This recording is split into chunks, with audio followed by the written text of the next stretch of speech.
घर की नौकरानी मुझे रोज़ कहती कि डॉक्टर साहिबा आप रात की शिफ्ट ना करें, आपके हिस्से की सज़ा मुझे भुगतनी पड़ती है। मुझे उसकी बातों की कुछ समझ नहीं आती थी। एक रोज़ मेरी तबीयत ख़राब हो गई और मैं अपनी जगह मैंने किसी और को ड्यूटी देकर अचानक से जल्दी घर वापस आ गई तो मेरे कमरे से चीखने की आवाज़ आ रही थी। पति तो घर पर था ही नहीं, लेकिन जब कमरे का दरवाज़ा खुला तो सामने का मंजर देखकर मेरी रूह कांप गई कि छोटी बेटी मैं कई दिनों से देख रही थी कि नौकरानी बार बार मेरे पास आती थी और कुछ कहे बिना ही पलट जाती थी। शायद वे मुझे कोई बात करना चाहती थी। जब मैं उसे 3-4 बार ऐसे करते हुए देखा तो मैंने उससे पूछ ही लिया कि खैर तो है ना, तुम्हें कोई बात करनी है क्या। मुझे लगा था कि शायद इसे पैसों का मसला होगा, क्योंकि अक्सर गरीब लोगों का यही तो होता है कि उन्हें हर वक्त पैसों की ज़रूरत होती है। तो मैं भी इसलिए से पूछ लिया कि पैसों की तो ज़रूरत नहीं है। तो कहने लगी कि नहीं बेगम साहिबा, मुझे पैसों की ज़रूरत नहीं है, बल्कि मैं तो आपसे कुछ और बात करना चाहती थी। मुझे उसके चेहरे पर फिक्रमंदी के आसार नज़र आ रहे थे। मैंने उससे कहा कि जल्दी बताओ, मुझे अस्पताल के लिए देर हो रही है। तो कहने लगी कि मैं बस आपसे यही कहना चाहती हूँ कि रात की नौकरी ना किया करो। मैं चौंक कर बहुत ही गौर से उसे देखा। उसकी यह बात कहने का क्या मतलब था कि मैं नाइट ड्यूटी ना किया करूं। वह होती कौन थी कि मुझे ये सलाह देने वाली। मुझे गुस्से में देखकर वह बिना कुछ कहे जल्दी से वहां से भाग गई। मैंने सोचा कि शायद मेरी जाने के बाद उसे घर के ज़्यादा काम करने होंगे, इस वजह से ऐसा कह रही है। खैर वैसे भी मुझे भी काफ़ी दिनों से उसका रवैया बहुत अलग सा लग रहा था, इसलिए मैंने सोचा कि मुझे इस पर नज़र रखनी चाहिए और पता लगाना चाहिए कि आखिर इसके दिमाग में चल क्या रहा है। मैं अस्पताल में आई। वैसे तो मेरी 1 साल पहले से मेरी दिन की ड्यूटी आई थी, लेकिन अगले 2 साल से मैं नाइट की ड्यूटी भी कर रही थी और मुझे इसमें कोई मसला नहीं होता था कि अब तो बच्चे बड़े हो गए थे। और वैसे भी मैंने नौकरानी को फुल टाइम के लिए रखा हुआ था कि वे दिन रात हमारे घर में ही रहेगी और शाम को तो मेरा पति भी घर पर चला जाता था, तो इसलिए मुझे कोई फिक्र नहीं होती थी। लेकिन पिछले कुछ दिनों से मुझे कुछ अजीब और गरीब से ख्यालात आ रहे थे कि कहीं वे मेरे पीठ पीछे कोई गलत ना कर रहे हो। अक्सर मेरे साथ की औरतों की बातें सुनती थी कि ऐसी ही कोई औरत अपनी नौकरानी के सर पर छोड़कर नौकरी करती थी, तो उसके पति ने उसकी नौकरानी से ही अफेयर चला लिया और छुपकर दूसरी शादी कर ली। जब से मैंने ये खबर सुनी तो मुझे तो चैन ही नहीं आ रहा था। एक तरफ मुझे अपने पति पर मुकम्मल एतबार था कि आमिर मेरे साथ ऐसा नहीं कर सकता, और मुझे उस नौकरानी पर भी विश्वास था कि वे एक शरीफ औरत है। लेकिन फिर मैंने सोच लिया कि किसी को बदलते हुए देर कैसे लगती है। मैंने अपने पति और नौकरानी पर नज़र रखने का फैसला कर लिया। मैं सुबह देर तक सोई रहती थी, इसलिए मेरे पति नौकरानी के हाथ का ही नाश्ता कर चले जाते थे। मैंने सोचा कि मुझे खुद उठकर नाश्ता बना कर देना चाहिए, लेकिन सारी रात ड्यूटी करने के बाद मैं इतनी थक जाती थी कि अगली सुबह मेरी आँख ही नहीं खुल पाती। अगले कुछ दिन इसी तरीके से गुजर गए। मुझे ऐसी कोई बात नज़र नहीं आई तो मैं भी आराम से हो गई। लेकिन वह फिर से एक दिन मेरे पास आकर कहने लगी कि बेगम साहिबा, अगर आप मेरी बात माने तो आप अपनी ड्यूटी दिन में करवा लें। आपके जाने के बाद आपके किए की सज़ा मुझे भुगतनी पड़ती है। वह बहुत गुस्से से कहकर वहाँ से चली गई तो मैं चौंक कर रह गई थी कि मेरे हिस्से की सज़ा का मतलब क्या था। कहीं वे मेरे हिस्से का वक्त कहीं मेरे पति के साथ तो नहीं गुजार रही थी। ये सोचते ही मेरे कदमों से ज़मीन निकल गई। लेकिन फिर मैंने सोचा ऐसा नहीं हो सकता है, वह वैसे ही कह रही होगी, लेकिन फिर भी मुझे जानना तो चाहिए था इस बार उसके कहने का मतलब क्या था कि मैं रात की ड्यूटी ना करूं। यहाँ तक कि एक दिन तो मेरी बड़ी बेटी भी धीरे लफ्ज़ों में मुझसे कह दिया कि अम्मी आप कोशिश करो कि आप रात को घर पर ही रहा करो। मैं एक डॉक्टर थी और मैंने सारी ज़िंदगी ईमानदारी से काम किया था और कभी एक्स्ट्रा फीस भी नहीं ली थी, और अस्पताल वाले जो भी मेरी ड्यूटी लगाते थे मैं उसे खुशी खा ले लेती थी। अभी मैं नाइट शिफ्ट के लिए 2 साल की बात कर रही थी कि मैं 2 साल के लिए और ज़्यादा ड्यूटी कर लूँगी, और अब अचानक से इस समय छोड़ नहीं सकती थी। इसलिए मैंने सोच लिया कि मुझे कुछ न कुछ तो करना ही होगा। मेरी नौकरानी का नाम रानी था और वह पिछले 1 साल से मेरे घर पर नौकरी कर रही थी, और इस सारे टाइम के दौरान ना तो उसको मुझसे शिकायत थी और ना ही मुझे इससे कोई शिकायत थी। वे एक बेवा औरत थी जिसके 2 बच्चे थे, जिसको पालने की खातिर वे मेरे घर पर नौकरी करती थी। मैंने उसे नौकरानी के पहले दिन से ही कह दिया कि तुम्हें यहाँ पर ही रहना होगा। इसके बच्चे इसके माँ बाप पालते थे और वह गांव में रहते थे और वह अकेली ही हमारे घर पर रहती थी।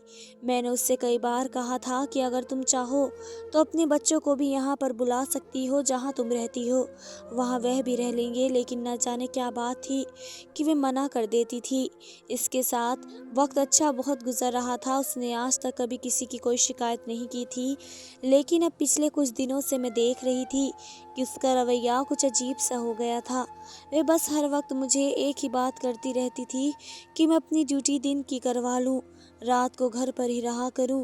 मुझे समझ में नहीं आता था कि आखिर रात को ऐसा होता घर पर क्या है जिसकी वजह से वे इतना घबरा कर मुझे ये बात कहती है। मुझे एक दिन ऐसा हुआ कि मैं ऑन ड्यूटी ही थी कि अचानक एक नर्स मुझे जाकर कहने लगी कि कोई औरत आपसे मिलने के लिए आई है। मैंने पूछा कि क्या वह मरीज है, क्योंकि इस वक्त मेरी ड्यूटी इमरजेंसी में थी। तो कहने लगी नहीं, वह आपके कोई रिश्तेदार है। तो मैं हैरान होती हुई बाहर आई कि मेरी ऐसी कौन सी रिश्तेदार है मुझे इस वक्त अस्पताल में मिलने आ सकती है। मैं बाहर गई तो एक अनजान औरत को अपने सामने खड़ा पाया। मैं हैरत के मारे उसे देख कर पूछा कि आप कौन हैं और मुझसे क्यों मिलना चाहती हैं। तो कहने लगी आप ही हैं डॉक्टर मरियम। मैंने कहा कि हाँ जी मैं ही हूँ। मेरी बात सुनकर उसने एकदम से मोबाइल का कैमरा निकाला और मेरी तस्वीर खींचकर भाग गई। मुझे तो कुछ सेकंड के लिए समझ ही नहीं आया कि हुआ क्या है मेरे साथ। और जब मैं समझी कि वह भाग चुकी है तो मैं जल्दी से उसके पीछे भागी ताकि इससे पूछ सकूं इसने मेरी तस्वीर क्यों खींची है और वह कौन है। लेकिन वह बहुत तेज़ी से बाहर जा चुकी थी। मैं बहुत परेशान होती वापस आ गई और सोचने लगी कि ये मेरे साथ क्या हुआ और क्या मामला चल रहा है और ये औरत कौन है और किस मकसद के तहत यहाँ पर आई थी। मेरा छठा सेंस मुझे इशारा दे रहा था कि शायद मेरी ज़िंदगी में कुछ बहुत गलत होने वाला है। इन दिनों मैं जानती थी कि मैं अपने घर वालों को और ख़ास तौर पर अपने पति को बहुत ज़्यादा नज़रअंदाज कर रही हूँ, क्योंकि रात की ड्यूटी बहुत ज़्यादा थका देने वाली होती है और सुबह जब तक मैं उठती थी तो मेरे पति दफ्तर चले जाते थे। रात को जब मुझे यहाँ पर आना होता तब तक वह ऑफिस से आए ही नहीं होते थे। अजीब सी ज़िंदगी हो गई थी। काफ़ी दिनों से उनसे बातचीत ही नहीं हो पा रही थी। मैंने ये सोचते हुए उन्हें कॉल की, मिलना तो नहीं, कम से कम कॉल पर बात ही कर लें, लेकिन वे फ़ोन नहीं उठा रहे थे। फिर मैं उनके दफ़्तर पर कॉल की तो उनके एम्प्लॉय ने बताया कि वह तो पिछले कुछ दिनों से दफ़्तर ही नहीं आ रहे हैं। मुझे तो इस बारे में ख़बर ही नहीं थी कि वे दफ़्तर जा भी रहे हैं या नहीं। लेकिन परेशानी वाली बात तो ये थी कि वे रोज़ दफ़्तर के लिए ही निकलते थे, तो वे रोज़ कहाँ पर जाते थे। अगले दिन मैंने सोचा कि मैं छुट्टी कर लेती हूँ। जब मैं यह बात घर में सबको बताई तो सब बहुत ज़्यादा खुश हो गए, ख़ास तौर पर मेरी नौकरानी के चेहरे पर मैं खुशी देखी थी। और इसी रात मैंने उसे फ़ोन पर किसी से बात करते हुए सुना। वह किसी को बता रही थी कि मैडम साहिबा आज घर पर ही हैं, शुक्र है कि आज मेरी जान छूट गई है, वरना उसके तो हिस्से की सज़ा मुझे भुगतनी पड़ती है। शायद मेरा दम ही निकल जाता। जब मैं इसके करीब गई तो उसने जल्दी से घबरा कर फ़ोन बंद कर दिया और मैं इसे जब पूछा कि तुम किसकी बात कर रही थी तो कहने लगी कि मैं किसी से भी बात नहीं कर रही थी, अपनी अम्मा से बस बच्चों का हाल चाल ही ले रही थी। मुझे अब रानी के बारे में शक हो चुका था कि ये कोई ना कोई खिचड़ी ज़रूर पका रही है, या तो ये मुझे कोई बड़ी बात छुपा रही है या फिर यही किसी गलत काम में फंस चुकी है। मैंने सोचा था कि आज घर पर रहकर जान कर रहती हूँ कि आखिर यहाँ पर होता क्या है, लेकिन मुझे तो कुछ भी ऐसा वैसा महसूस नहीं हुआ था जब लोग बड़े आराम से सो रहे थे। मेरा पति मेरी छुट्टी करने से बहुत ज़्यादा खुश था। कहने लगा कि कितना टाइम हो चुका है, हमें वक्त गुजारने का मौका ही नहीं मिला। मैं सोचने लगी कि क्या वाकई ये खुश है या खुश होने का नाटक कर रहे हैं, या कहीं ऐसा तो नहीं कि मेरी इस घर से जाने के बाद इसका और नौकरानी का कोई मसला हो, इसलिए मुझे कहती हो कि आप घर पर ही रहा करो। मेरी दो बेटियां थी और एक बेटा था। बड़ी बेटी तो यूनिवर्सिटी में थी जबकि छोटी बेटी कॉलेज में पढ़ती थी। बेटा सबसे छोटा था और वह स्कूल जाता था। वह इस घर में हम सब का दुलारा था और बस इतने ही हम थे। तो मेरा ख्याल था कि हम सबको काम करने के लिए एक नौकरानी की ज़रूरत है, इसलिए मैंने रानी को रख लिया था। रानी के अलावा मैंने किसी को रखने की सोच भी नहीं था। और अगर एक दो बार मैंने अपने घर वालों से पूछा अभी कोई और नौकरानी रख दूं, तो सब ने रानी की बहुत ज़्यादा तारीफ़ करते हुए कहा कि इसके होते हुए इन्हें कोई परेशानी नहीं है, तो क्या ज़रूरत है कोई दूसरी नौकरानी रखने की। तो मैं भी आराम से हो गई, लेकिन मैं देख रही थी कि आजकल रानी और बच्चे दोनों ही एक दूसरे से अलग अलग से नज़र आते थे। शायद वह अब उनके अच्छे से ख्याल नहीं रखती थी, क्या कोई और बात थी। मैं घर पर रहकर देख लिया था, कुछ भी नहीं था। जाने ये रानी के ड्रामे कब ख़त्म होने थे।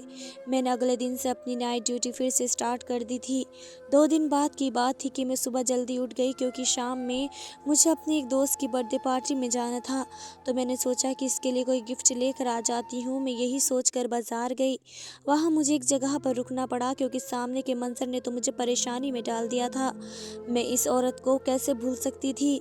इतने दिन गुजर जाने के बाद उसका चेहरा मेरी आंखों में बसा हुआ था। वह वही औरत थी जिसने मेरी फ़ोटो खींची थी और भाग गई थी। वही इसी वक्त मेरे पति के साथ खड़ी बातें कर रही थी।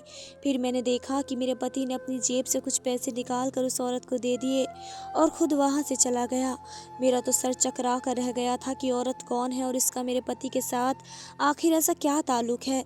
मुझे ऐसा बार बार लग रहा था कि शायद मैं इस औरत को पहले देख चुकी हूँ, लेकिन मेरे दिमाग में नहीं आ रहा था कि इसने पहले मैंने इस औरत को कहाँ पर देखा है। मैंने सोचा कि मैं अभी जाकर पूछ लेती हूँ, लेकिन इससे पहले कि मैं उसकी तरफ बढ़ती, मैंने उसे किसी और औरत के साथ मिलते हुए देखा, और वह औरत कोई और नहीं बल्कि मेरी नौकरानी रानी थी। इससे पहले वाली औरत ने जो पैसे मेरे पति से लिए थे, उसमें से आधे उसने रानी को दे दिए और वे दोनों एक दूसरे के हाथ मिलाते हुए वहाँ से रवाना हो गई थी। ये सब देखकर मुझे तो पूरा अंदाज़ा हो गया था कि ज़रूर मेरे खिलाफ कोई साजिश की जा रही थी, और इस साजिश में मेरा पति और मेरी नौकरानी शामिल थे। और मैंने फैसला कर लिया कि मैं आज इन दोनों को पकड़ कर ही रहूँगी। रात को जब मैं नाइट ड्यूटी के लिए जाने लगी तो उस वक्त मेरे पति भी घर आ चुके थे और मुझे कहने लगे कि मैं भी तुम्हारे साथ ही निकलता हूँ, मुझे एक ज़रूरी काम से बाहर जाना है। मैं परेशान हो गई कि अगर यह भी घर से बाहर रहेंगे तो फिर मैं इन्हें रंगे हाथ कैसे पकड़ लूँगी। फिर मैंने सोचा कि कोई बात नहीं, आज नहीं तो फिर कभी मैं इसे हकीकत मालूम करके ही रहूँगी। अस्पताल में भी मैं अपने ख्यालों में ही खो रही थी। यह सोच सोच कर मेरा दिमाग फटने लगा और मेरी तबीयत ख़राब होने लगी थी। सर्जन डॉक्टर राउंड पर आए तो मेरी ख़राब तबीयत देखकर कहने लगे कि मेरा ख्याल नहीं है कि आप रात भर ड्यूटी कर सकोगे, आपके घर चले जाना चाहिए। मुझे भी यही लग रहा था कि अगर मैं और ज़्यादा यहाँ पर रही तो शायद मैं बेहोश होकर जाऊँगी। मैं अपनी जगह किसी दूसरे डॉक्टर को ड्यूटी दी और बग़ैर बताए घर पर आ गई थी। आज से पहले मैं कभी अचानक रात को घर पर वापस नहीं आई थी। दरवाज़ा बंद था। मैंने सोचा कि इन लोगों को जगाने से पहले मैं अपनी एक्स्ट्रा चाबी से खुद ही दरवाज़ा खोलूं। अंदर दाखिल होते ही मुझे अंदाज़ा हो गया था कि शायद मेरे पति अभी तक घर वापस नहीं लौटे हैं, क्योंकि उनकी गाड़ी वहाँ पर नहीं थी। और मैं अपने कमरे की तरफ जाने ही लगी थी कि अचानक मुझे चीखने की आवाज़ सुनाई दी। आवाज़ ऊपर से आ रही थी। मैं भागते हुए ऊपर गई तो मुझे कमरे के दरवाजे के बाहर मेरी बड़ी बेटी मुँह पर हाथ रखे हुए खड़ी थी। वह भी मुझे देखकर घबरा गई। शायद उसे अंदाज़ा नहीं था कि मैं घर में वापस आ सकती हूँ। चीखने की आवाज़ अभी भी मेरी छोटी बेटी के कमरे से आ रही थी। मैं आगे बढ़कर दरवाज़ा खोलने लगी कि उसने मुझे रोक लिया और कहने लगी कि नहीं, आप अंदर नहीं जाएं। मैंने परेशान होकर पूछा कि क्यों ना जाऊं? वह चीख रही है, आखिर क्या हुआ है? मैंने उसे पीछे किया और एकदम से दरवाज़ा खोल दिया। सामने का मंजर देखकर तो मेरी रूह खुद चीख निकल गई, क्योंकि वह मंजर इतना डरावना था। मैंने देखा कि मेरी छोटी बेटी मेरी नौकरानी बुरे तरीके से मार रही थी और वह चीखी की आवाज़ें भी इसी की थी। मैं जल्दी से आगे बढ़कर उसे हटाया तो वह भी मुझे देखकर परेशान हो गई थी। रानी जल्दी से मुझे देखकर मेरे पास आकर पीछे छुप गई और कहने लगी कि मैं इसलिए ही तो आपसे कहती थी कि आप रात की ड्यूटी ना किया करें, क्योंकि आपके जाने के बाद मेरे साथ ऐसा ही होता है और ये आज से नहीं कई दिनों से हो रहा है। मैंने अपनी बेटी को गुस्से से देखते हुए पूछा कि आखिर तुम रानी को क्यों मार रही हो? आखिर उसने ऐसा क्या किया है जो तुम इस तरीके से उसे मार रही हो? मेरी बेटी ने आगे बढ़कर मुझे भी धक्का दे दिया और कहने लगी कि आप हम माँ बेटी के बीच में ना बोले, आप जो भी हैं यहाँ से चली जाएं। इस वक्त मुझे उसकी हालत बहुत बुरी नज़र आ रही थी। मुझे नहीं लग रहा था कि वह अपने होश और आवाज़ में है। दूसरी तरफ रानी बहुत बुरे तरीके से डरी हुई थी। मैंने अपनी बड़ी बेटी से पूछा कि ये सब क्या है और कब से हो रहा है, तुमने मुझे बताया क्यों नहीं? तो वह कहने लगी कि आप मेरे साथ आओ, मैं आपको सच सच बताती हूँ। मैं अपनी बेटी को लेकर बहुत परेशान हैरान हो रही थी कि आखिर इसे क्या हो गया है, वह मुझे ही क्यों नहीं पहचान रही है। रानी कमरे से निकलकर अपने क्वार्टर की तरफ यूं भागी जैसे कि 1 मिनट भी यहाँ पर रही तो वह कहीं उसे फिर से ना पकड़ ले। मैं परेशान होते हुए अपनी बड़ी बेटी के साथ उसके कमरे में आ गई तो वह कहने लगी कि ये सब कुछ जो भी हो रहा है वह आपकी वजह से हो रहा है। रानी ने इतनी बार आपको कहा था कि आप नाइट की ड्यूटी ना किया करो, और मैं भी आपको धीरे लफ्ज़ों में कहा कि आज आप रात घर रहा करो, लेकिन आप तो कुछ सुनने को तैयार ही नहीं थी। आप ज़रा याद करो कि आपने आखिरी बार घर पर हम बेटियों के पास बैठकर हमें प्यार किया था या हमारे दिल की कोई बात सुनी थी। इसकी बात सुनकर मैं एक लम्हे के लिए चुप रह गई थी, क्योंकि वे सच कह रही थी, क्योंकि मुझे बचपन से ही डॉक्टर बनने का बहुत शौक था। इसलिए मैंने बहुत मुश्किलों के बाद मैं अपने इस शौक़ को पूरा किया। मेरे पति जो बहुत अच्छे से वाकिफ़ थे कि मेरे क्या शौक़ हैं, इसलिए उन्होंने शादी के बाद भी मुझे पढ़ने से मना नहीं किया, और बच्चे होने के बाद इन्होंने मुझे नौकरी करने की इजाज़त दे दी। और शुरू से ही मेरे बच्चे नौकरानी ने ही पाले थे। मैं भी अपनी पूरी कोशिश करती थी कि अपने बच्चों को वक्त दूं, लेकिन एक डॉक्टर होने के बाद मेरी बहुत ज़्यादा जिम्मेदारियां होती थी और मेरा ज़्यादातर वक्त अस्पताल में ही गुजरता था। लेकिन इसके बावजूद मैं कोशिश करती थी कि मैं अपने बच्चों की बेहतरीन तालीम और तरबियत कर सकूं। हाँ, मैं ज़्यादातर पूरे वक्त नहीं दे पाई थी, लेकिन इसका मतलब ये तो नहीं था कि मैं उन पर तवज्जो नहीं देती थी, इसे प्यार नहीं करती थी। बड़ी बेटी कहने लगी कि मैं तो जैसे तैसे कर अपने आप को समझा लिया है कि हमारे माँ बाप के पास हमारे लिए वक्त नहीं है, लेकिन मैं छोटी है, कॉलेज में गलत सोबत में पड़ गई थी। उसे माँ के प्यार की ज़रूरत होती है, जो उसे नहीं मिला। वे दिमागी बीमारी का शिकार हो गई है। वह अपने अंदर की फ्रस्ट्रेशन और गुस्सा रानी को मार कर निकालती है, इसलिए उसे लगता है कि वह उसकी माँ है। और क्योंकि आप इसे कभी कोई शिकवा नहीं कर पाई हैं, आपको कुछ नहीं कह पाई, इसलिए वह रानी को अपनी माँ समझते हुए इसे बुरे तरीके से मारती है और अपने अंदर का सारा गुस्सा इस पर निकाल देती है। और जब फिर सुबह होती है तो वह रानी से माफ़ी मांगती है, बल्कि उसे बहुत सारे पैसे भी देती है ताकि वह आपको कुछ ना बताए। रानी बेचारी भी आखिर कहाँ तक सब्र करती। वह आपको सारी बात तो नहीं बता सकती थी, लेकिन आपको यही कहती थी कि आप रात को घर पर ही रहा करो। कभी इससे लाड और प्यार से फरमाइश करती है और सारी रात इसे खाना बनवाने के बाद उसे अपने हाथ से खिलाने की फरमाइश करती है। तो कभी कुछ और करती है, क्योंकि एक बेटी अपनी माँ से चाहती है। वह रानी से कहती थी कि वह उसकी माँ बनने का नाटक करके उसे वह सब कुछ के दे, और जब रानी मना करती तो उसे मारती थी। बेटी की बातें सुनकर अब मुझे समझ में आ गया था कि रानी ऐसा क्यों कहते थे कि आपके हिस्से की सज़ा मुझे भुगतनी पड़ती है। शायद वे सारा गुस्सा और सारी फ्रस्ट्रेशन मेरे लिए ही थी जो रानी पर निकलती थी। मैं तो कभी सोच भी नहीं सकती थी कि मेरी बच्चों के साथ ये सब चल रहा होगा, लेकिन मेरे पति का उस औरत से मिलने का क्या प्लान था जिसमें मेरी तस्वीर खींची थी और रानी के अलावा कोई नहीं बता सकता था। मैंने रानी से जाकर पूछा तो वह कहने लगी कि बेगम साहिबा, आप तो मेरी कोई बात सुनने को तैयार नहीं थी, तो मैं आपकी बेटी की जो भी हालत थी वह आपके पति को बता दी। उन्होंने एक डॉक्टर को इस सारी बात बताई और उससे दरख्वास्त की कि वह आपकी बेटी के साथ कुछ टाइम लेकर उसे ठीक कर देंगे। वे नहीं चाहते थे कि आपको इस मामले के बारे में पता चले और आपको टेंशन हो। वह डॉक्टरनी वही थी। उस डॉक्टर ने आपका पता पूछा और सबके मना करने के बावजूद भी आपके अस्पताल का एड्रेस दिया, तो इसलिए उसने अपनी जो भी फीस ली थी उसमें से थोड़े पैसे मुझे भी दे दिए। और उसी दिन आपने हमें देख लिया होगा, क्योंकि उसके बाद उससे मेरी मुलाकात नहीं हुई थी। मैं छुपकर बात भी उसी से करती थी। जब मेरी इस नौकरानी से बात हुई तो मैंने उससे पूछा कि आपने उसी दिन अस्पताल में ऐसी हरकत क्यों की थी, तो वह कहने लगी कि मैं बस आपको दिखाना चाहती थी और ये एहसास दिलाना चाहती थी कि अस्पताल से बाहर भी एक दुनिया है, और मेरी हरकत के बाद कम से कम आप परेशान हो जाती हो और इसी बहाने आप अपने घर पर भी देख लेती। मैं शर्मिंदा हो गई थी। असल में अस्पताल में ड्यूटी की वजह से अपने बच्चों को कुछ टाइम नहीं दिया था। मेरी छोटी बेटी शुरू से ही अपने मगर रहने वाली बच्ची थी और मैंने कभी इस पर वैसे भी ज़्यादा ध्यान नहीं दिया था, जिसकी वजह से वैसी संगत में पड़ गई थी और इस बीमारी का शिकार हो गई थी। वह ड्रग्स लेने लगी थी, वह गलत संगति में पड़ गई थी। उस दिन से मैंने डिसाइड कर लिया कि मैं अब नाइट की ड्यूटी नहीं करूंगी, अपने बच्चों पर पूरा ध्यान दूंगी। और जैसे ही टाइम गुजरता गया मेरी बच्ची ठीक होती गई। धन्यवाद दोस्तों।